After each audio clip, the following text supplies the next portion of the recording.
പൈത്തണിൽ nested loop എന്നതുകൊണ്ട് ഉദ്ദേശിക്കുന്നത് എന്താണ്? ഫോർ ലൂപ്പിനെ കുറിച്ച് നമ്മൾ മുൻപ് പഠിച്ചു. ഇപ്പോൾ ഇവിടെ ഒരു പ്രോഗ്രാം ഉണ്ട്. നമുക്ക് ആദ്യം ഇതൊന്ന് പ്രവർത്തിപ്പിച്ചു നോക്കാം. Run module.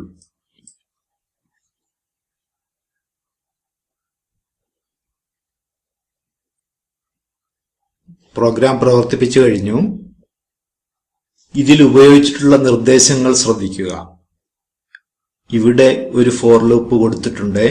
അതുകൂടാതെ അടുത്ത ഒരു ഫോർ ലൂപ്പിന്റെ നിർദ്ദേശം ഇവിടെയും കൊടുത്തിട്ടുണ്ട്. ലൂപ്പ് നിർദ്ദേശം കൊടുക്കുന്നത് പലവട്ടം ആവർത്തിക്കേണ്ട കാര്യങ്ങൾക്കാണ്. ഇപ്പോൾ ഇവിടെ 2 ലൂപ്പ് നിർദ്ദേശങ്ങളുണ്ട്. ഇവിടെ ഒരു ആവർത്തന നിർദ്ദേശത്തിനകത്ത് മറ്റൊരു ആവർത്തന നിർദ്ദേശം കൂടി കൊടുത്തിരിക്കുന്നു. ഇങ്ങനെ ലൂപ്പ് നിർദ്ദേശം കൊടുക്കുന്നതിനെയാണ് നെസ്റ്റഡ് ലൂപ്പ് എന്ന് പറയുന്നത്. ഇനി ഇതിന്റെ പ്രത്യേകത ശ്രദ്ധിക്കുക. ആദ്യത്തെ ലൂപ്പ് നിർദ്ദേശത്തിന് ശേഷം ഒരു ടാബ് പൊസിഷൻ വിട്ടിട്ടാണ് രണ്ടാമത്തെ ലൂപ്പ് നിർദ്ദേശം കൊടുത്തിട്ടുള്ളത്. അതുപോലെ തന്നെ ലൂപ്പ് നിർദ്ദേശത്തിന്റെ പ്രധാന ഭാഗം ഇതാണ്. ആദ്യത്തെ ലൂപ്പ് നിർദ്ദേശത്തിലെ പ്രധാന ഭാഗം ഇതാണ്. രണ്ടാമത്തെ ലൂപ്പ് നിർദ്ദേശത്തിലെ പ്രധാന ഭാഗം ഇതാണ്. അതിനുശേഷം ഒരു ടാബ് പൊസിഷൻ മാറിയിട്ടാണ് അതിന്റെ ഉപനിർദ്ദേശങ്ങൾ കൊടുത്തിട്ടുള്ളത്. അതുപോലെ ഇവിടെ രണ്ടാമത്തെ ലൂപ്പ് നിർദ്ദേശവും ശ്രദ്ധിക്കുക. പ്രധാന ലൂപ്പ് നിർദ്ദേശത്തിന് ശേഷം ഒരു ടാബ് പൊസിഷൻ മാറിയിട്ടാണ് അതിന്റെ ഉപനിർദ്ദേശങ്ങൾ ടൈപ്പ് ചെയ്ത് കൊടുത്തിരിക്കുന്നത്. ഇതിനു മുൻപ് നമ്മൾ ചെയ്ത 2 പ്രവർത്തനങ്ങളിലും നെസ്റ്റഡ് ലൂപ്പ് ഉപയോഗിച്ചിരുന്നു. നമുക്ക് പരിശോധിക്കാം. പ്രവർത്തനം 4.3 ലൂപ്പ് നിർദ്ദേശം ഉപയോഗിച്ചിരിക്കുന്നത് ശ്രദ്ധിക്കുക. ഇതൊന്ന് പ്രവർത്തിപ്പിച്ചു നോക്കാം. റൺ മൊഡ്യൂൾ എന്നതിൽ ക്ലിക്ക് ചെയ്യുന്നു. ഇതായിരുന്നു പ്രവർത്തനം 4.3. ഇതിൽ ഉപയോഗിച്ച ലൂപ്പ് നിർദ്ദേശം ഒന്ന് വിശദമായിട്ട് പരിശോധിക്കുക. ആദ്യത്തെ ലൂപ്പ് നിർദ്ദേശം ഫോർ ഐ ഇൻ റേഞ്ച് 6 എന്ന് കൊടുത്തിരിക്കുന്നു. അതിനു താഴെ റൈറ്റ് 60 എന്ന് കൊടുത്തിരിക്കുന്നു. ഇതിനർത്ഥം വലതുവശത്തേക്ക് 60 ഡിഗ്രിയിൽ 6 വട്ടം തിരിയണം എന്നാണ്. പിന്നെ അതിന് താഴെ കൊടുത്തിരിക്കുന്ന ലൂപ്പ് നിർദ്ദേശം ശ്രദ്ധിക്കുക. ഇതൊരു ചതുരം വരയ്ക്കുവാനുള്ള ലൂപ്പ് നിർദ്ദേശമാണ്. ചതുരത്തിന് 4 വശങ്ങളാണെന്ന് നമുക്കറിയാം. മുമ്പിലേക്ക് ഒരു വര വരയ്ക്കുവാനുള്ള നിർദ്ദേശമാണിത്. അതുപോലെ 90 ഡിഗ്രിയിൽ തിരിയുവാനുള്ള ഒരു നിർദ്ദേശമാണിത്. ഇവിടെ 4 എന്ന് കൊടുത്തിരിക്കുന്നത് കൊണ്ട് 4 വട്ടം വര വരയ്ക്കുന്നു. അതുപോലെ വലതുവശത്തേക്ക് 4 വട്ടം തിരിയുന്നു. ഇങ്ങനെയാണ് ഈ പ്രോഗ്രാം പ്രവർത്തിക്കുന്നത്. ഇനി മറ്റൊരു പ്രധാനപ്പെട്ട കാര്യം ശ്രദ്ധിക്കുക. ഈ ലൂപ്പ് നിർദ്ദേശങ്ങളിൽ കൊടുക്കുന്ന കാര്യങ്ങൾ പരസ്പരം യോജിച്ചിരിക്കേണ്ടതാണ്. ഉദാഹരണമായിട്ട് ഇവിടെ ആദ്യത്തെ ലൂപ്പ് നിർദ്ദേശം ശ്രദ്ധിക്കുക. ഇതിൽ റേഞ്ച് കൊടുത്തിട്ടുള്ളത് 6 ആണ്. വലത്തോട്ട് തിരിയുവാനുള്ള കോണളവ് കൊടുത്തിട്ടുള്ളത് 60 എന്നാണ്. ഇവിടെ കൊടുത്തിട്ടുള്ള 60ഉം ഇവിടെ കൊടുത്തിട്ടുള്ള 6ഉം തമ്മിൽ യോജിച്ചിരിക്കേണ്ടതാണ്. അതായത് 60നെ 6 കൊണ്ട് ഗുണിച്ചു കഴിഞ്ഞാൽ 360 എന്ന് കിട്ടണം. കാരണം ഒരു വൃത്തത്തിനുള്ളിലെ കേന്ദ്രത്തിൽ നിന്ന് വരയ്ക്കുന്ന കോണുകളുടെ അളവുകളുടെ തുക 360 ആയിരിക്കണം.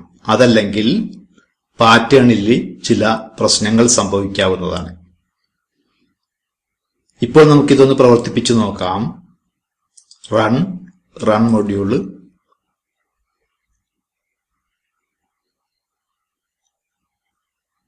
ആറ് വട്ടം വളരെ കൃത്യമായിട്ട് ചതുരങ്ങൾ വരച്ചു വന്നിട്ടുണ്ട്.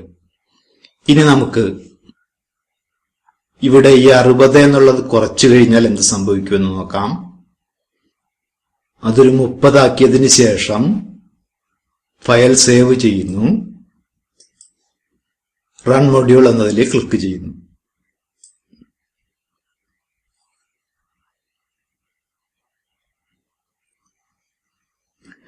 ഇപ്പോൾ പാറ്റേൺ മുഴുവനായും വരച്ചു കഴിഞ്ഞിട്ടില്ല.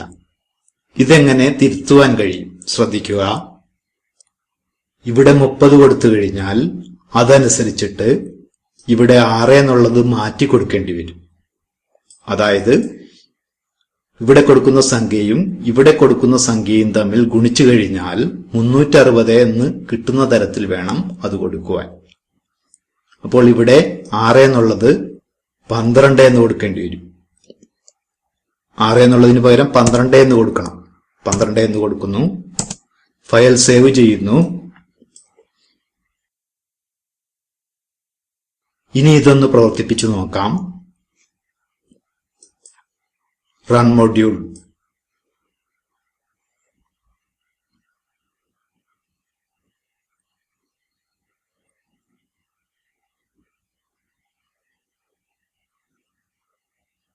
ഇപ്പോൾ പാറ്റേൺ മുഴുവനായിട്ടുണ്ട്. അതുപോലെ ഇവിടെ ശ്രദ്ധിക്കുക. ഇവിടെ 90 എന്ന് കൊടുത്തിരിക്കുന്നു, ഇവിടെ 4 എന്ന് കൊടുത്തിരിക്കുന്നു. 90 ഗുണം 4 360 തന്നെയാണ്. ഇനി മറ്റൊരു രൂപം കൊടുക്കുകയാണെങ്കിൽ ഇനി നമുക്ക് ഇവിടെ 5 എന്ന് കൊടുക്കുക. ഇവിടെ 5 എന്ന് കൊടുത്തു. 5 എന്ന് കൊടുത്തു കഴിഞ്ഞാൽ ഇവിടെ എത്രയാണ് വരേണ്ടത്? 360നെ 5 കൊണ്ട് ഹരിക്കണം. നമുക്ക് ഹരിച്ചു നോക്കാം. 360 ഹരിക്കണം 5 സമം 72 എന്ന് കിട്ടും. അപ്പോൾ ഇവിടെ 72 എന്ന് കൊടുക്കണം. 72 എന്ന് കൊടുത്തു. ഫയൽ സേവ് ചെയ്യുന്നു. റൺ എന്നതിൽ ക്ലിക്ക് ചെയ്യുന്നു. റൺ മൊഡ്യൂൾ എന്നതിൽ ക്ലിക്ക് ചെയ്യുന്നു.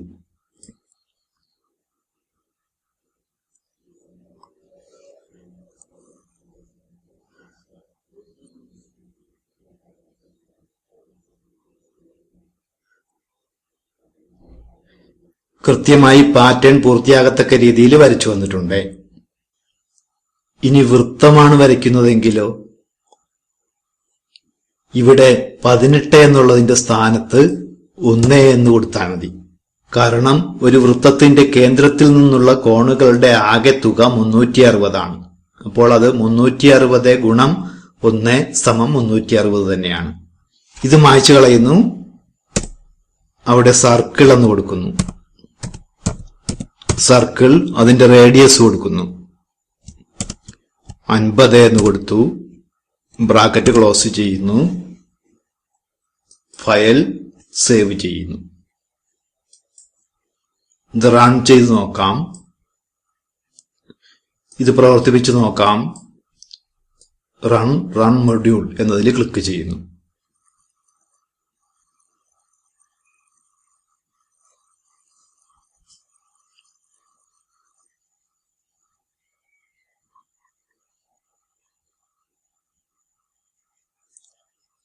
കൃത്യമായ രീതിയിൽ പാറ്റേൺ വരച്ചു വന്നിട്ടുണ്ട്.